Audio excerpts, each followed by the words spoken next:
ছেলে বিদেশ গেছে, উপার্জন করে টাকা পাঠাবে সব বাপের নামে মায়ের নামে, তারা যা খুশি করবে, তারা সেখান থেকে বৌমাকে যা দেওয়া দিবে আর যা দেওয়া দেওয়ার না দিবে না।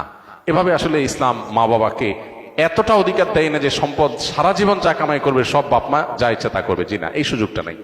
একটা সন্তান যখন প্রাপ্তবয়স্ক হয়, সে যখন উপার্জন করে, তার সকল টাকার পয়সা এনে মায়ের কাছে দিতে হবে, বাবার কাছে দিতে হবে, তারা যা খুশি করবে না, শরীয়ত এটা বলে না। শরীয়ত বলে সম্পদ যে উপার্জন করেছে এর ব্যাপারে অধিকার একমাত্র তার। হ্যাঁ, উপার্জিত সম্পদ থেকে মার চলার জন্য, মার বেঁচে থাকার জন্য, সুস্থতার জন্য, চিকিৎসার জন্য যেটা প্রয়োজন সন্তান হিসাবে সাধ্য অনুযায়ী, মায়ের নিজের না থাকলে বা দেওয়ার মতো ব্যবস্থা না থাকলে অবশ্যই সন্তানকে সেটা বহন করতে হবে।